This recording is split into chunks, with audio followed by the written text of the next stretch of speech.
Opinar. ¿Qué tal? Bienvenidos a Para Opinar. Saludo a mis colegas Maite Noriega, Víctor Hugo Hernández y Juan Carlos Zúñiga. Bienvenidos a los tres a esta mesa de Para Opinar. Bien hallada. ¿Cómo están todos? Qué gusto, Joely. Aquí estamos. Vamos a comenzar con el debate sobre el manejo de la pandemia.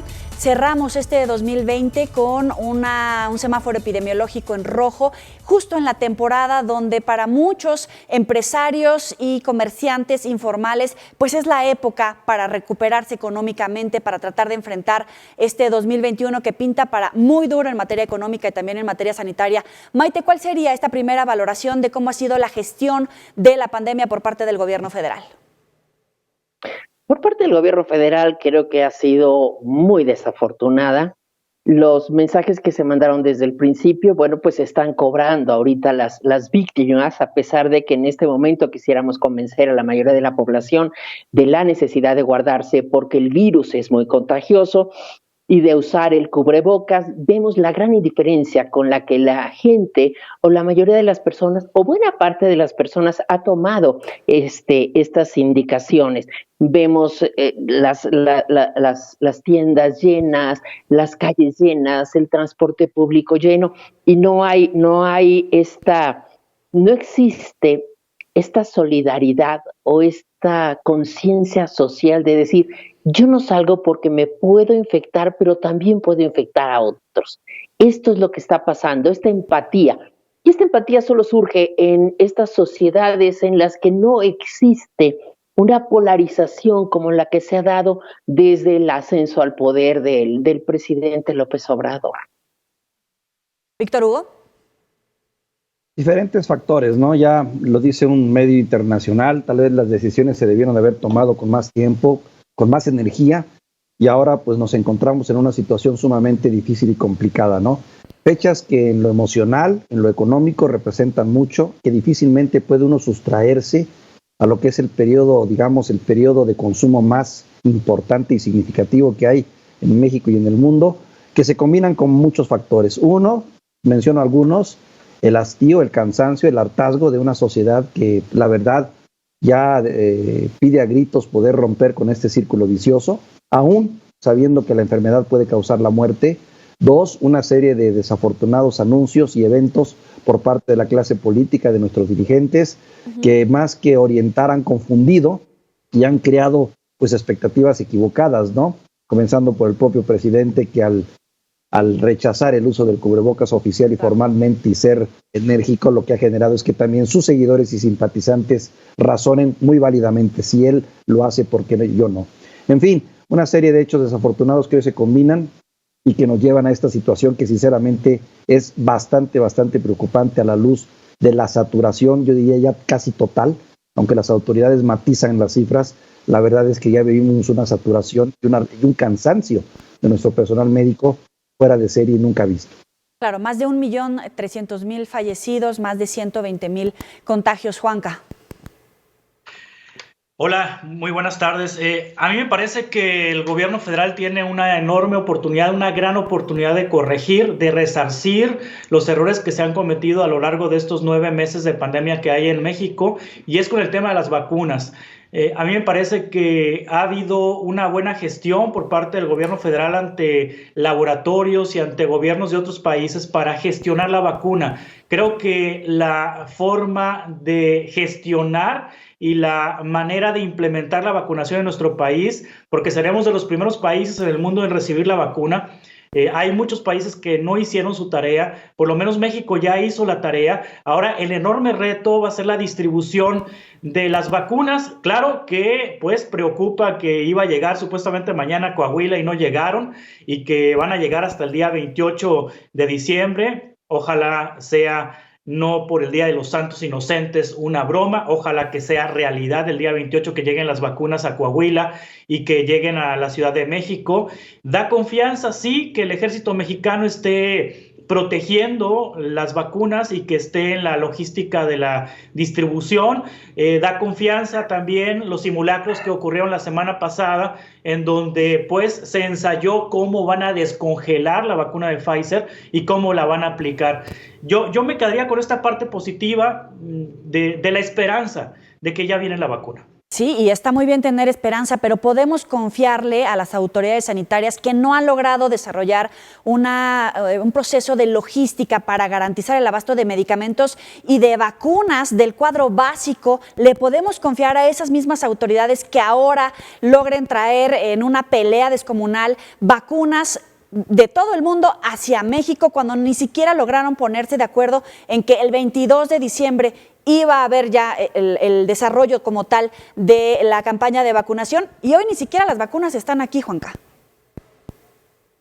Sí, creo que se está a tiempo de implementar una estrategia correcta de vacunación y de distribución de las vacunas. Me parece que se está en un tiempo en donde también se debe de convocar a otros actores, es decir, yo no le dejaría la responsabilidad total al gobierno federal, sino que el gobierno federal, de hecho, salió una nota en el periódico Reforma hace unos días en donde se iba a involucrar la iniciativa privada en el tema de los congeladores, en el tema de la distribución.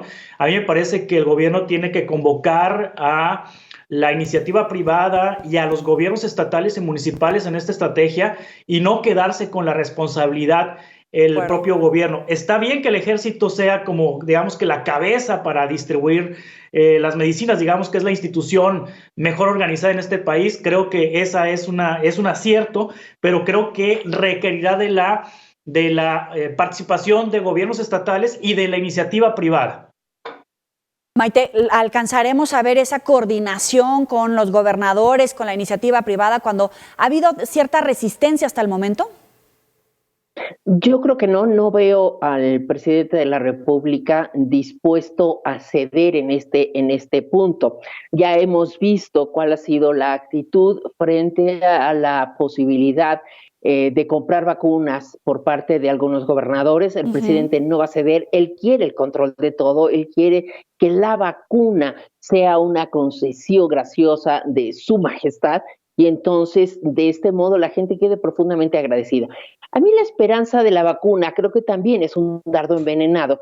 ¿Por qué? Porque mucha gente dice, ya viene la vacuna, ¿ya qué más da si nos contagiamos? Entonces esto lo que está provocando es mucha indiferencia en este sentido.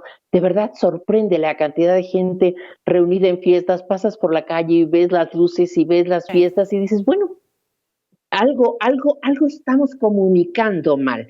Y hay un dato que a mí me llama poderosamente la atención y es un estudio que dio a conocer la UNAM hace ya algún tiempo, hace ya algunas semanas, en el que hacía una relación entre el nivel de escolaridad y el nivel de mortalidad de las personas.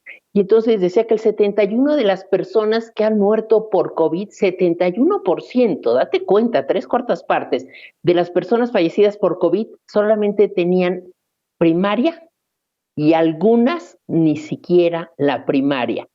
Estamos hablando a mí esto me parece gravísimo. También te da otro dato, el 84% de los decesos por este padecimiento se concentran en personas que se desempeñaban como amas de casa, jubilados, empleados del sector público y conductores. Y también el 46% en ninis, personas que ni trabajan ni estudian.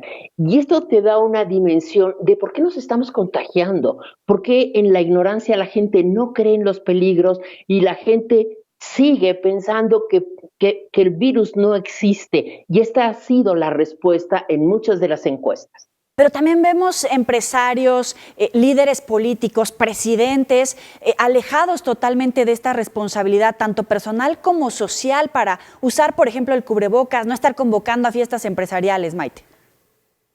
Por eso te digo, curiosamente, esta es la gente, esta es la parroquia que sigue a Andrés Manuel López Obrador. Este tipo de personas son las personas que lo siguen y son las personas que creen en el detente y son las personas que creen que no se van a contagiar porque el virus no es tan grave como les estamos haciendo creer o como están haciendo creer los medios que son enemigos de la 4T, a decir del propio presidente, lo cual me parece también muy preocupante, porque el trabajo que se pudiera hacer para convencer a buena parte de la ciudadanía de guardarse, de quedarse, de entender el riesgo que corren sus vidas y las vidas de sus familias, ese trabajo que podríamos hacer y que podría ayudar, pues está siendo anulado por el propio presidente de la República. Víctor, hemos escuchado al presidente de la República decir que son politiquerías el hecho de que un grupo de gobernadores o de empresarios quieran acceder a la compra y distribución de las vacunas. ¿De verdad está tratando de politizarse el acceso a la vacuna? Y en todo caso, ¿quién? Bueno, queda claro que quien lo está politizando es el mismo y va un poco en contra de ese deseo que tiene Juan Carlos al decir que ojalá pudieran todos sumar los esfuerzos y cerrar en torno a un objetivo que es la distribución de las vacunas. Ya el presidente se desmarcó y dijo, este paquete me lo aviento yo solo y el gobierno federal será el responsable de repartir las vacunas a todo el país. Esto es algo que, pues bueno, se antoja un tanto imposible sin el apoyo y la colaboración de los gobernadores, de los diferentes sectores sociales, de los clubes de servicio, en fin. Pero el presidente insiste en que así va a ser. Y los gobernadores también, pues bueno, los gobernadores, sobre todo los que están organizados en este frente aliancista, este frente del norte, pues también ya dijeron, bueno, pues nosotros nos lavamos las manos y ahí que quede el compromiso del gobierno federal. Nada bueno predice esto, Joel, y nada bueno podemos esperar de esto, porque es cuando más se necesita la conjunción de fuerzas en un país que no tiene esa condición de esa capacidad de organización. Es cierto, el ejército es nuestro último bastión, pero también le hemos cargado mucho la mano, ¿eh? Yo el ejército lo veo en todas partes ya, no sé hasta qué punto tenga la capacidad real para poder hacer este sistema de distribución que se me antoja un tanto difícil, más de 130 millones de mexicanos, todos vacunados, en fin. Dice Maite que el 71% del estudio que revela de la UNAM me llama la atención y habla de los conductores, ojalá no sean conductores de televisión, los infectados. No, son de automóviles, son de autotransporte. Bueno, qué bueno, que no sean conductores de televisión, pero a lo que voy es de que también eso, igual que en la Edad Media ocurrió, igual que ha ocurrido en otros periodos de grandes pandemias, los más afectados siempre son las clases menos privilegiadas, menos informadas, más necesitadas, los que tienen que salir a trabajar día con día, los que no tienen estudios y como tal en la escalera del ascenso social están en la parte más baja. No hay nada nuevo en eso, nada más se fortalece la tesis de Maite en ese sentido, la tesis que retoma Maite, pero yo le veo un agravante más que, si me lo permiten, quiero señalar. 2020 que ya termina también, de acuerdo a los estudios del INEGI, será el peor año también en cuanto a materia de distribución de vacunas que hemos tenido para con nuestros niños.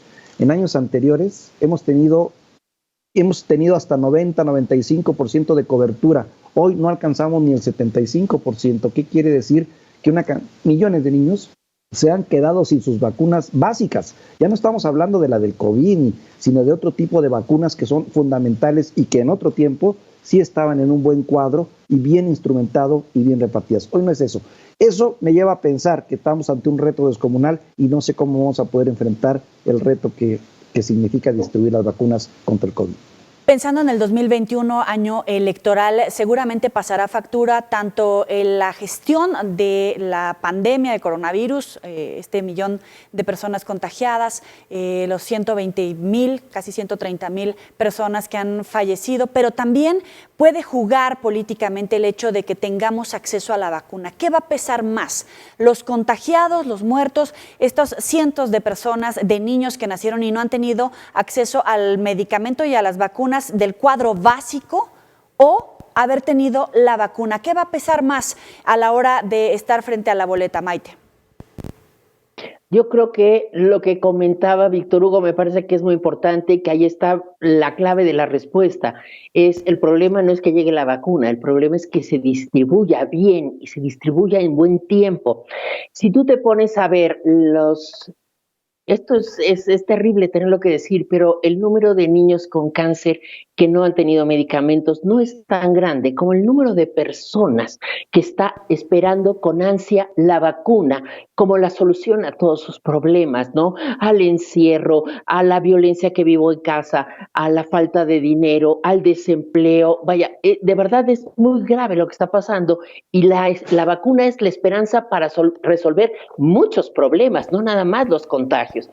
Entonces, yo creo que en la medida en la que no haya una distribución rápida, eficiente, equitativa de la vacuna, la gente va a empezar a protestar. ¿Por qué? Porque la vacuna les resolvería muchísimos problemas. Juanca. Hay un calendario, ¿no? Hay un calendario que ya definió el gobierno federal, la Secretaría de Salud, de cómo se va a distribuir la vacuna. Enero, febrero es personal médico, personal de salud y todos los que están involucrados en atender la pandemia. Y luego a partir de marzo, abril, mayo, junio, va por edades. Empiezan con los adultos mayores de 80 años, después los de 70, luego los de 60, luego los de 50 y los de 40. Ahora, yo he escuchado mucho de que se puede utilizar electoralmente la vacuna. Lo cierto es que más de la mitad de los electores tienen menos de 40 años y son los que serán vacunados después de junio, después de las elecciones. Entonces a mí no me cuadra en los tiempos de que se quiera utilizar la vacuna para favorecer electoralmente al partido en el poder, porque finalmente la mayor parte de los electores pues seremos vacunados después de junio, después de julio, porque la mayor parte de los electores tiene menos de 40 años de edad. Los que sí serán vacunados, y si funciona este calendario, serán los adultos mayores y las personas con alguna enfermedad crónico-degenerativa. Entonces me parece que es, digamos que, demasiada perversidad decir que lo van a utilizar electoralmente. ¿Demasiada perversidad, Maite? No, porque son los papás de los niños que van a votar, ¿no? O sea, son los papás de los menores de 40 años, son los tíos, los abuelos, las mamás de los mayores de 40 años. ¿Cuál es el manejo electoral? Es decir, yo te estoy dando la vacuna. Por eso el presidente no quiere que los gobernadores aliancistas la repartan, porque podrían favorecer a sus propios partidos. Esta es la mezquindad que existe y lo que complica precisamente esta posibilidad de ampliar las bases de distribución y la cantidad de vacunas que pudieran llegar a nuestro país. En México, date cuenta que no hay una visión de Estado. Todo es electoral y el presidente lo ha pensado muy bien en este sentido. Y esto de los calendarios, al final de cuentas nos dirán, como nos dijeron con los semáforos, el calendario es intrascendente. Víctor. Decía la profesora Elbester Gordillo una frase cínica pero de gran verdad: en México los políticos no tienen proyectos sociales, lo que tienen son proyectos personales, y mucho de eso hay en esto. No estoy muy de acuerdo con Juan Carlos en el sentido de, bueno, de que la vacuna iría en proporción de el afecto al voto. No, es que no opera así. Realmente aquí lo que opera es la percepción. Hay que tomar en cuenta que México es un país también de percepciones.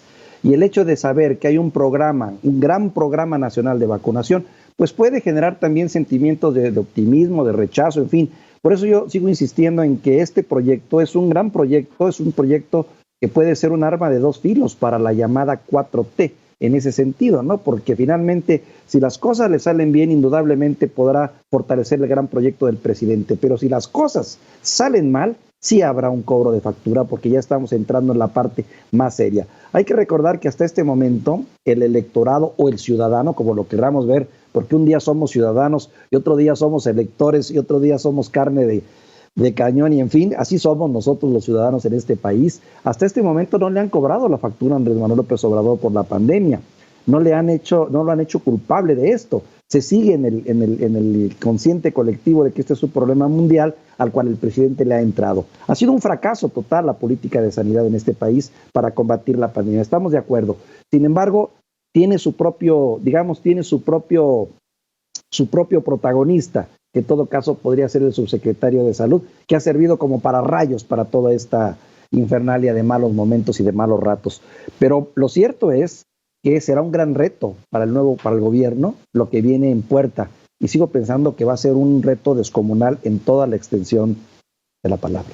Pero ha sido una buena logística, un buen ejercicio por parte del canciller, de Marta Delgado, como decía Juan Carlos hace unos momentos. Ha tratado de inscribirse, por ejemplo, al protocolo de COVAX, de tener acceso a Pfizer, de tener acceso a CanSino. Ha tratado, ha gestionado, ha avanzado más que incluso otros países de Centro, Sudamérica, que todavía no tenían acceso hasta la semana pasada, ni siquiera a esa primera etapa de tratar de tener las vacunas, Víctor. Perdón, Joely, disculpa que les arrebate la palabra, Maite, Juan Carlos. Esa declaración del secretario de Relaciones Exteriores es muy interesante cuando dice misión cumplida. Fíjate el fondo del misión cumplida. Para mí quedó claro que se lavaba las manos y decía, hice mi trabajo. Y mi trabajo era haber adquirido las vacunas, hacer las negociaciones, lograr que varias empresas lleguen a México. Lo demás, señores, no me vayan a meter en... porque lo que viene es muy fuerte y yo no me la voy a jugar en esto, ni mi prestigio me lo voy a arriesgar en la siguiente aventura que le toca ya a la Secretaría de Salud, a ver cómo lo hacen. Vamos a ver qué pasa. Para mí fue muy significativo, esa misión cumplida, que decía, ahí va, el paquete es de ustedes, yo ya hice mi trabajo. Y creo que lo hizo bien, se ha sabido mover muy bien Marcelo Ebrard en ese sentido. No, además fue de verdad, lo pensó antes que nadie, lo actuó antes de que la Secretaría de Salud se moviera, se adelantó a López-Gatell, se adelantó al secretario de Salud, que nadie sabe qué hace ahí el secretario de Salud, y de verdad creo que el trabajo de Marcelo Ebrard como estratega fue muy bueno, pero él no es un logístico, no es el operador logístico de la vacunación. Entonces él dijo misión cumplida antes de que llegara a México una sola vacuna. Y esto es importante, lo que tú señalas, Víctor Hugo. Claro. Juanca. Sí, a mí me parece que sí, Marcelo Ebrard ha hecho un trabajo pulcro en cuanto a la gestión de las vacunas para México y ha colocado a México en la oportunidad de ser de los primeros países en tener la vacuna, y coincido con Víctor Hugo en el sentido de que Marcelo Ebrard dijo misión cumplida, pero de eso no lo salva de que eventualmente el presidente lo vaya a designar, porque el presidente para el ejército lo quiere todo y también para el canciller. Al canciller lo meten en cualquier tipo de bronca. Entonces igual y también le echan la responsabilidad de la estrategia para distribuir la vacuna. Así que yo creo que no se ha salvado Marcelo Ebrard todavía. Bueno, ya hablando de designaciones, la designación ahora de Delfina Gómez ante la Secretaría de Educación Pública, pero primero vamos a hacer una pausa. Volvemos con este tema.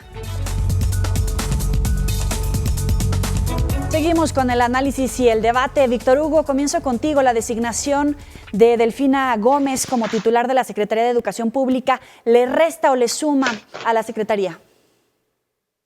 Qué pregunta tan interesante, en muchos sentidos, porque estamos hablando de un personaje que tiene su valor en un aspecto, tiene sus críticas en otro. Hay que recordar que a esta señora la han criticado desde su forma de expresarse hasta sus expresiones tan triviales, ¿no? Como ese de que vamos requete bien y cosas, expresiones de ese tipo. Delfina Gómez me llama la atención porque es una mujer hecha a base del esfuerzo, ¿no? Sus papás, según tengo entendido, era albañil, su mamá maestra, una cuestión así, una profesora de carrera, una mujer esforzada que ha hecho estudios meritorios, que después entró a la política, es cierto, como diputada local, después como senadora, que yo, para mi gusto, le ganó al PRI en el Estado de México. No sé si Maite y Juan Carlos estén de acuerdo en eso. Le ganó, a no ser porque el PRI, pues, para variar, jugó en alianzas, y eso hizo posible que volvieran a retener el control de ese importante Estado. En fin, un personaje que me llama la atención. Además, mujer, se suma a ocho mujeres más que ocupan el gabinete, 9 serían con esto, que también es meritorio. Dicen que las mujeres luego hacen mejor trabajo que los hombres. Bueno, eso a favor. En contra, el principio de Peter, ¿no? Sí, que ya sabes que parece una maldición, ¿no? En el sentido de que dicen, no un buen doctor es necesariamente un buen director de hospital, no un buen profesor es necesariamente un buen secretario de Educación Pública. En fin, vamos a ver. Y menos cuando tiene enfrente el reto del regreso a clases presenciales, tratar de combatir el rezago educativo. Maite, ¿es la mejor opción para la SEP en medio de la pandemia, en medio de esta crisis? No, pero no me extraña. El presidente nunca ha buscado las mejores opciones. Y además, en este momento, el presidente ya abandonó del todo este tono mediador que había estado utilizando desde finales de la campaña y al principio de su gobierno, este tono de un hombre mesurado, moderado. A él ya, ahorita en este momento, ya no le importa esa percepción. Él ya hizo lo que tenía que hacer y ya nos demostró que él lo único que necesita son lealtades y ciegas, estas lealtades. Y lo que está buscando es una mujer que además sí tiene una lealtad ciega con el presidente de la República. Entonces la gente dice, no, es que va a ocupar la silla de Vasconcelos. No, bueno, por supuesto que le queda enorme la silla de Vasconcelos, pero no todos los secretarios después de Vasconcelos han sido Vasconcelos. Ha habido sus muy honrosas excepciones, ¿no? Pero la verdad hay muchos que han dejado mucho que desear. Me preocupa en este momento porque estamos viendo cómo la falta de educación, la ignorancia, la falta de comprensión ha incidido en esta pandemia, ¿no? Los más afectados son los ineducados. Y vamos a seguir y seguimos con un programa educativo que fomenta precisamente o que hace más grande la brecha entre los educados y los ineducados. Y los ineducados seguirán siendo las personas más vulnerables y serán siendo aquellos que no les quede otro remedio que acudir a las escuelas públicas que no están preparadas para transmitir clases a través de en línea, porque nunca nos lo pensamos, porque nunca nos lo planteamos, porque además es un país en el que no todos los estados, no todos los municipios tienen internet. Bueno, ojalá tuvieran internet, no todos tienen luz eléctrica. Entonces, estas diferencias lo que hacen es ahondar las desigualdades, pero también incidir en la falta de educación. Entonces, cuando dices que esta mujer va a tener que resolver el rezago educativo, no lo va a resolver, no está en su mano. Ella tratará de seguir sacando el buey de la barranca ahí como se pueda, pero el rezago educativo no estará en su mano resolverlo. Pero es una apuesta por la 4T, por hacer más de lealtades, como lo dice Maite, Juan Carlos, o de verdad es una apuesta por la construcción de la nueva visión de la SEP, incluso por las necesidades del gremio educativo. ¿Cómo lo ves tú?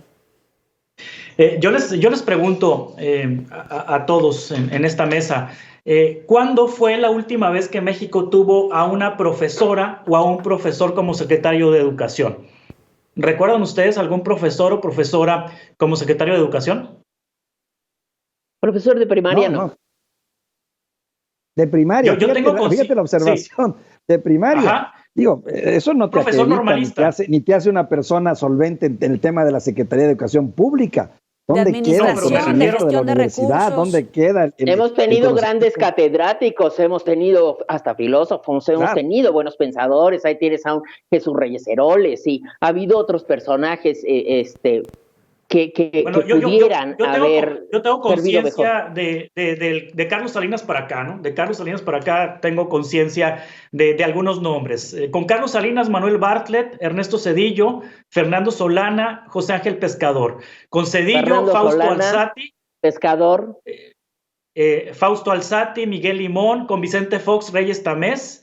Con Felipe Calderón, Josefina Vázquez Mota, Alonso Lujambio, José Ángel Córdoba, con Peña Nieto, Emilio Choaifet, Aurelio Nuño y Otto Granados Roldán, y con Andrés Manuel López Obrador, Esteban Moctezuma. Yo creo que hay que ver la parte en la que pues esta señora se ensució los pies con el polvo de los salones y se ensució las manos con el gis de los pizarrones.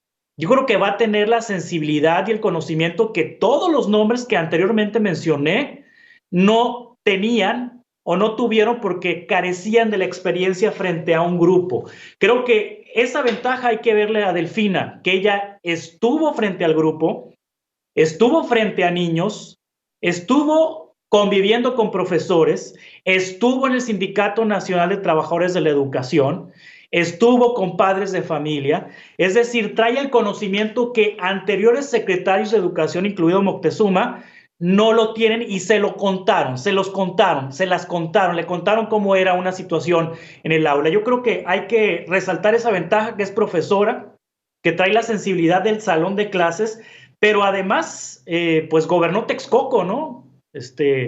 Ustedes están más cerca que yo de Texcoco, pero según sé, es una situación así como que bien complicada gobernar Texcoco. Trae una carrera política interesante, candidata a la gobernatura, fue senadora, fue diputada federal. Es decir, trae una parte política interesante que le va a ayudar en el tema del sindicato. Entonces yo vería nuevamente lo positivo.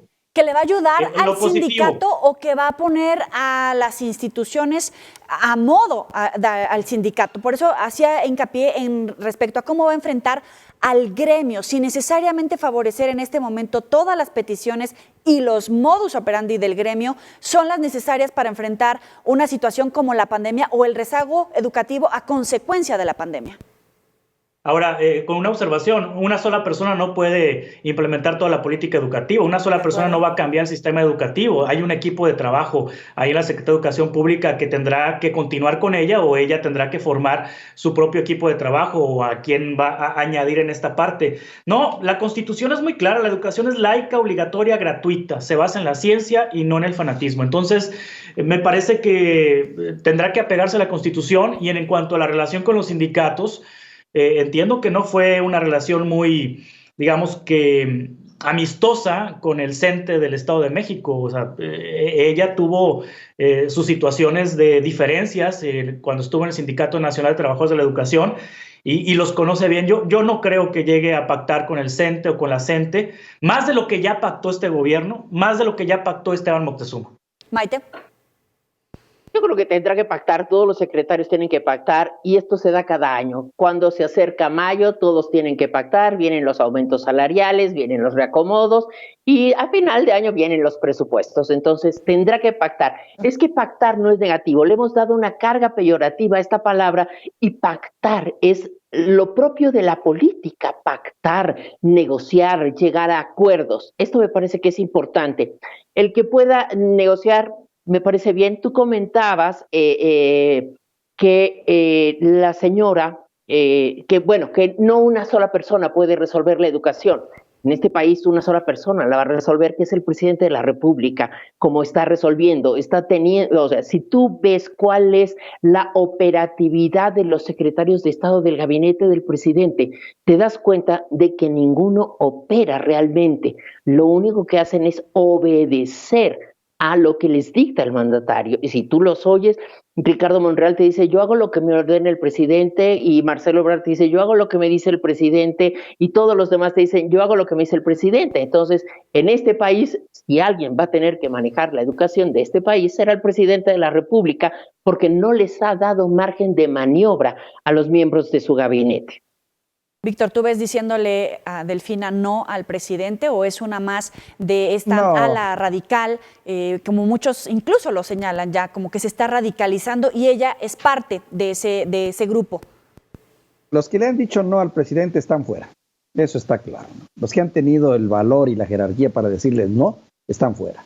Así que ya sabemos cómo es esto, ¿no? Además, ¿qué nos puede extrañar? Como me decía un buen amigo analista aquí local, me decía, ¿qué nos puede extrañar si tenemos un agrónomo en Pemex, un arqueólogo en el INSABI, un diseñador gráfico en SEDATU, una maestra de pedagogía en la Secretaría del Bienestar, una periodista manejando la seguridad, una socióloga marxista en la tesorería de la Federación? Bueno, digo, ahora sí, ¿cómo nos va a ir mal con eso, no? Ahora tenemos a una profesora en la Secretaría de Educación Pública. Bueno, hay cierta congruencia, estoy de acuerdo con Juan Carlos, pero una profesora que sinceramente le ha hecho más a la política que a la educación. Creo que ya a estas alturas se la ha pasado más en la arena política que en la arena de la educación. Y que además, cuando estuvo al frente en Texcoco, hizo ciertas concesiones. Es parte de los reclamos que le han hecho, concesiones a grupos de interés también. Vamos, no creo que el hecho de ser profesora por ser profesora sea una garantía de que va a hacer un buen papel al frente de la Secretaría de Educación Pública. Y no es ella el problema, ¿eh? El problema es la estructura. El problema es cómo está diseñado este gobierno. El problema es que estamos ante un gobierno de un solo hombre. Esa es la realidad. Y pues bueno, se hará, como bien dice Maite, y estoy de acuerdo, lo que el presidente diga. Llega en sustitución de Esteban Moctezuma, que también da espacio para platicar, Juanca, si era la mejor opción para ahora representar en la Embajada de México en Estados Unidos. ¿Para Ricardo Salinas Pliego o para el presidente? ¿O Esa para es la México? gran pregunta. ¿Quién le va a entregar cuentas, no? Buena pregunta, Juan Híjole, Carlos. a mí me parece mucha coincidencia.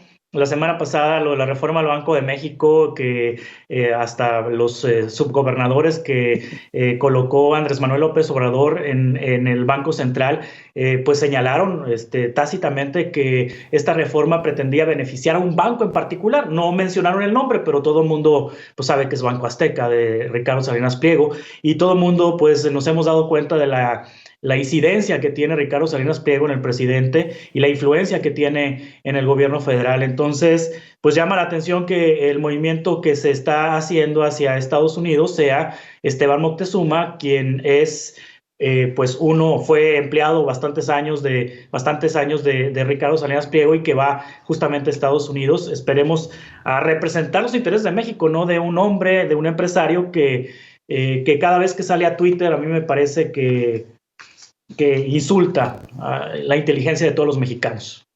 Víctor.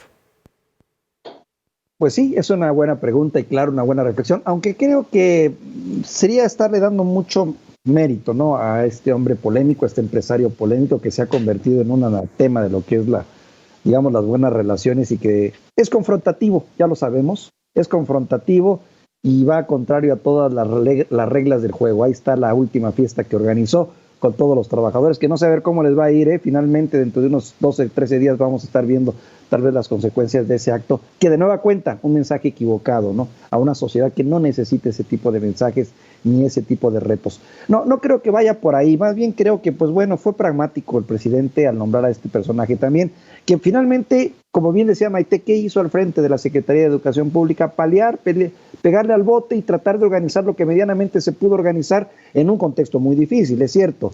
No creo que hubiéramos tenido mucha opción de recurrir a otra estrategia que no fuera la televisión y que no fueran los medios. Pero bueno, lo cierto es que ya se va para allá. Esperemos que nos dé algún resultado positivo. Lamento, ¿sabes por quién lo lamento? Por todos esos profesionales del sector de las relaciones exteriores que tanto se han preparado y luchado. Del servicio exterior mexicano. Tenemos gente muy talentosa, gente muy preparada. Diplomáticos de carrera. Diplomáticos de carrera que para variar los hacen a un lado por un político o por alguien que juega la política. Y eso se me hace una falta de respeto, una falta de oficio. Yo estoy seguro que había gente de carrera muy capaz que podría estar en una posición clave y fundamental en este momento para las relaciones que obliga. Pero bueno, así es la política y así son los tiempos que estamos viviendo en la actualidad. Maite. Yo creo que no es el mejor momento para nombrar a Esteban Moctezuma. Esteban Moctezuma no tiene contactos en Estados Unidos, no tiene una mayor relación, no tiene contactos políticos allá. Además, si tú te das cuenta, tampoco tiene una buena relación con Ernesto Zedillo que le podría ayudar, por ejemplo. Él fue el secretario de Gobernación de Ernesto Zedillo, pero no tiene en este momento. Y Ernesto Zedillo sí tiene ascendente allá, en Estados Unidos. Entonces, yo creo que se complica, pero además creo que ha sido muy fallida la estrategia del presidente. El presidente da a conocer que el próximo embajador es Esteban Moctezuma sin haber pedido antes el beneplácito de los Estados Unidos. Y eso es algo que siempre se hace. Primero pides el beneplácito, ¿para qué? Para no avergonzar a la persona. Ya ha habido algún embajador que nos echaron para atrás, ¿no?, al que no le dieron el beneplácito en algún país. Entonces, el presidente no pide el beneplácito del gobierno de los Estados Unidos, dice que va a nombrar a Esteban Moctezuma, seguramente se pedirá en su momento, cuando ellos lo consideren adecuado, el beneplácito, y Estados Unidos en respuesta, si le cae bien o le cae mal esta decisión, pues se tardará más o menos en dar el beneplácito, o más o menos en, por ejemplo, aceptarlo para que presente las cartas credenciales. Entonces, ahí te das cuenta que hay un manejo político muy torpe en una relación que puede ser muy importante para México. Es más importante para México la relación con Estados Unidos que para Estados Unidos. ¿Por qué? Porque México ha perdido ya el liderazgo político que tenía en América Latina y por lo cual era políticamente muy valioso para Estados Unidos.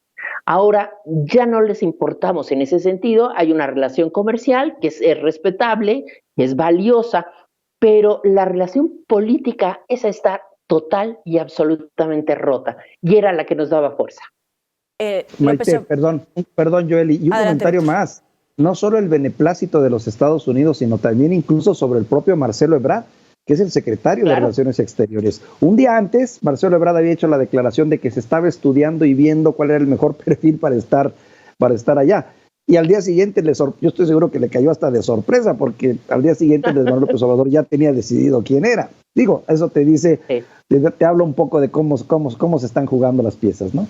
El presidente decía que no hay ningún presagio de malas relaciones con Estados Unidos tras la llamada que sostuvo este fin de semana con Joe Biden. Vamos a hacer una pausa y volvemos con este debate.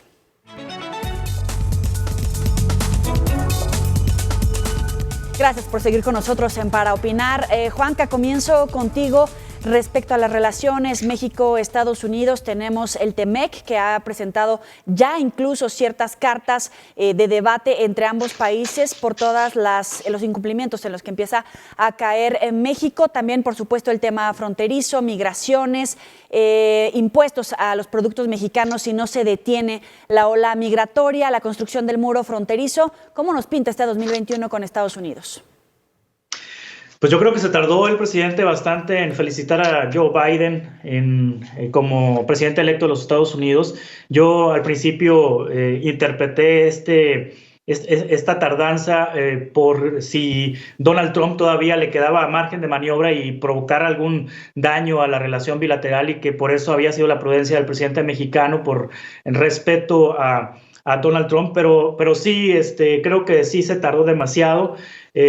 Mucho se ha dicho y mucho se ha analizado sobre esta situación. Lo cierto es que a los mexicanos nos ha ido más mal con los demócratas que con los republicanos en la relación bilateral. Hay que recordar que Barack Obama y Joe Biden como vicepresidente fueron el gobierno que más deportó a personas desde los Estados Unidos para acá. Fueron los primeros en implementar estas cárceles, prácticamente jaulas en donde metían a los niños migrantes y separaban a las familias completas, a los padres de los niños. Me parece que, se ha hablado de que habrá un trato de iguales, de que el tema de los paisanos será una preocupación en el gobierno de Joe Biden. Se ha hablado por parte del presidente López Obrador que se va a apostar al desarrollo del sureste mexicano y de Centroamérica para frenar la migración, que habrá una nueva política de asilo, pero hasta no ver, yo creo, las decisiones que tome Biden en ese sentido. También me llama la atención que Joe Biden no se pronunció nunca en campaña en el tema de los mexicanos en Estados Unidos. La única que lo hizo fue Kamala Harris como candidata a la vicepresidencia, pero Joe Biden no lo hizo. Yo creo que no podemos esperar grandes cambios en la relación con Estados Unidos. Maite. Sí, habrá que ver. Yo creo que ahorita en lo que habrá que estar atentos y que es en lo que le van a poner mucha atención es al respeto al Tratado de Libre Comercio. El Tratado de Libre Comercio va a ser, yo creo que ahí la piedra angular y lo que marque la relación, lo que determine la relación. De hecho, se están tomando decisiones que pueden llegar a afectar la relación con Estados Unidos, la ley de seguridad, las reformas a la ley del Banco de México, que están alterando precisamente y que además ponen en riesgo al país entero. Entonces, sí vamos a ver cómo lo del trabajo, habrá que ver cómo funciona la cuestión del trabajo con el Tratado de Libre Comercio. Yo creo que será determinante el Tratado de Libre Comercio para ver las primeras acciones que se den del nuevo gobierno de los Estados Unidos. Víctor, más ríspida, sí, incluso más tensa, la relación. Es la columna vertebral. Yo haría mi juicio en varios sentidos. Uno, primero, no podemos esperar nada extraordinario ni esperar siquiera de presidentes que, como alguien dijo alguna vez, están destinados a cumplir las necesidades de sus ciudadanos. Son presidentes estadounidenses para servirle al pueblo estadounidense.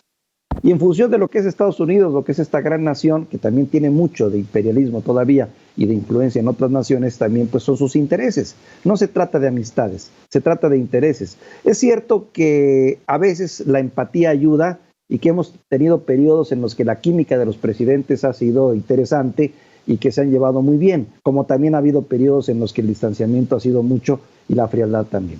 Los errores también los hemos tenido, aquella vez en que Fox no se pronunció a tiempo cuando las Torres Gemelas y cosas de ese tipo, ¿no?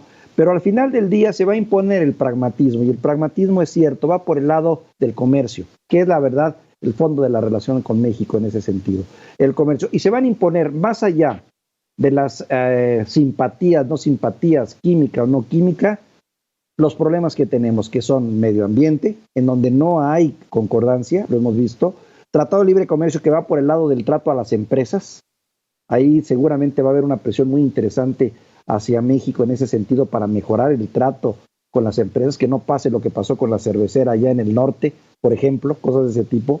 Vamos a ver también una situación en el tema de la migración, que de hecho creo que ya fue el primer punto que trataron en la última conversación, en la primera conversación que tuvieron.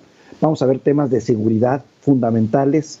En fin, son muy diversos los intereses que hay en juego y hoy en día pesan mucho en esta cuestión de la economía y que pues van a obligarnos a llevar una relación pragmática de estira y afloja en el que vamos a tener que aprender de nuevo a lidiar con el grandulón del barrio, porque eso es Estados Unidos para nosotros, el grandulón del barrio. Se nos está acabando el tiempo, vamos a una ronda final. Juanca, en la mañana López Obrador decía que el tema del muro nunca se trató, incluso ni siquiera con Trump, que era el momento más polémico, y pues obviamente cabe la pregunta si el gobierno mexicano no tendría que en su momento haber puesto el dedo sobre la llaga, más allá de caerse bien o tener una buena relación en las palabras, en el discurso, porque estaba afectando evidentemente toda esa zona fronteriza, y si de verdad se puede esperar una reforma migratoria para los millones de mexicanos que están en territorio estadounidense.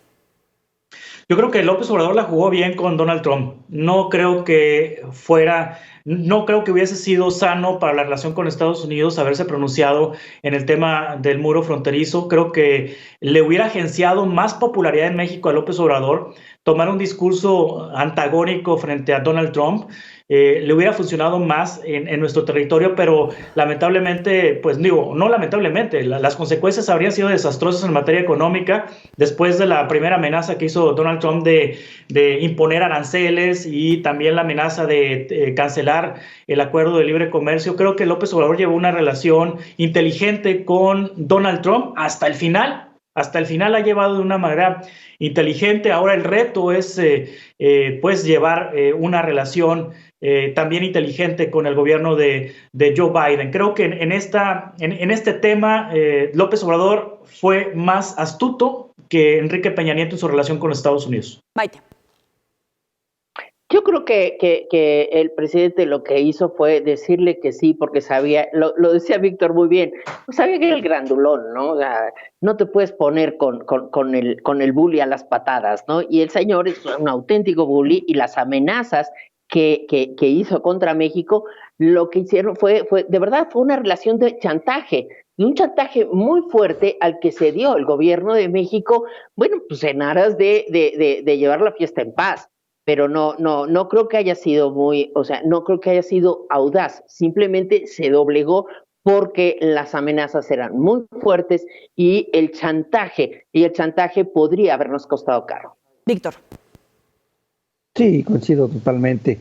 Vamos a tener mucho por delante en ese sentido, pero también sabes que veo y preveo, ojalá no me equivoque, pues aún finalmente un presidente estadounidense más centrado, más armónico, un poquito más, congruente. Y eso siempre ayuda, ¿no? A la hora de discutir, finalmente el privilegio de poder discutir con alguien que razona, que argumenta, que va en función de lógicas, que va en función de otra serie de valores, que yo creo que Joseph Biden sí los tiene, cosa que Donald Trump no los tenía. Sinceramente, yo en Donald Trump lo que vi era un presidente entrón, golpeador, abusador, acostumbrado a ordenar, a mandar, a dar el manotazo y a decir que se hacían las cosas porque se hacían y se acabó. Él mismo lo dijo en su libro, ¿no? Yo negocio y llevo las cosas al extremo y después veo cómo reaccionan. Y en base a eso hago negociación. Vamos a tener un periodo, digamos, un poco más estable en ese sentido, ¿no? La propia personalidad de Joseph Biden lo dice. Quienes le acompañan también se me hacen personas muy interesantes en muchos sentidos. Hay incluso mexicanos ahí o de ascendencia mexicana metidos en el proyecto político, cosa que puede servir en algo siendo propositivos como es Juan Carlos y como también es Maite en cierto sentido, queriendo ver el vaso medio lleno, ¿no? Bueno, vamos a ver qué opinan los mexicanos justamente de estos temas en Los Memorables.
es el humor de los mexicanos. Gracias a Maite Noriega, a Víctor Hugo Hernández y a Juan Carlos Zúñiga por estar con nosotros para opinar. Muy buena tarde. Muy buena tarde, gracias a todos y feliz Navidad.